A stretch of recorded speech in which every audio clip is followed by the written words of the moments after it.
Assalamualaikum warahmatullahi wabarakatuh.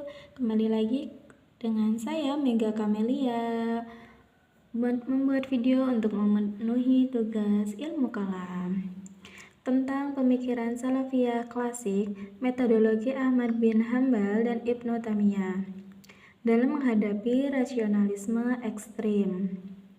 Pemikiran Salafiyah merupakan salah satu cara pemikiran dalam Islam yang berusaha kembali kepada ajaran generasi awal Islam, yaitu para sahabat, tabi'in, dan tabi'ut tabi'in.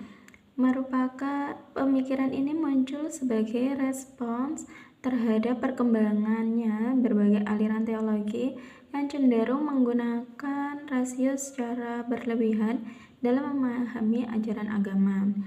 Tokoh penting dalam perkembangan Salafiyah klasik adalah Ibnu Hambal dan Ibnu Taimiyah. Keduanya dikenal sebagai ulama yang menekankan pentingnya kembali kepada Al-Quran dan Sunnah serta menolak spekulasi teologis yang berlebihan. Biografi tokoh Ibnu Hambal. Ibnu Hambal adalah seorang ulama besar pendiri mazhab Hambali. Ia lahir di Baghdad dan dikenal sebagai ahli hadis yang sangat kuat dalam mempertahankan ajaran Islam berdasarkan Al-Quran dan Sunnah. Ia terkenal dalam peristiwa Mihnah ketika menolak doktrin bahwa Al-Quran adalah makhluk. Keteguhannya menjadikannya simbol perlawanan terhadap pemaksaan teologi rasional oleh penguasa saat itu. Yang kedua, Ibnu Taimiyah. Ibnu Taimiyah adalah ulama besar yang hidup di masa krisis dunia Islam akibat serangan Mongol. Ia dikenal sebagai pemikir reformis yang menyerukan kembali kepada ajaran salaf.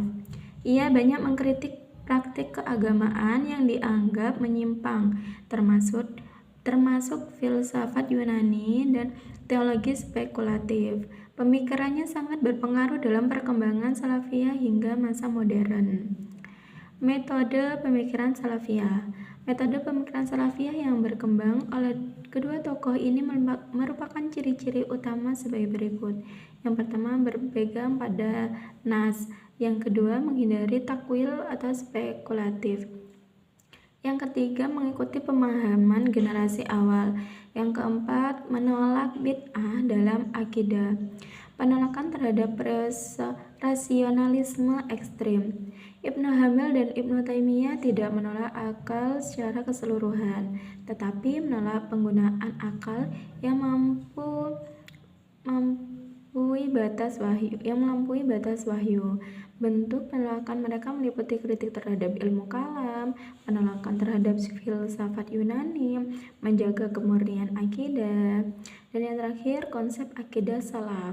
Konsep akidah salaf berlandaskan pada prinsip-prinsip yang pertama, yaitu tauhid yang murni, mengakui keesaan Allah tanpa menyekutukannya.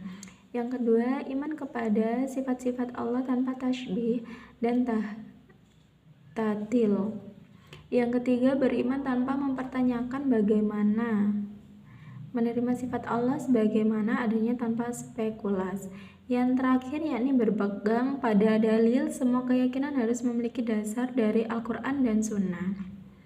Kesimpulan yang bisa kita dapat adalah pemikiran Salafiyah klasik yang dikembangkan oleh Ibnu Hambal dan Ibnu Taimiyah menekankan pentingnya kembali kepada Al-Quran dan Sunnah serta pemahaman generasi awal Islam.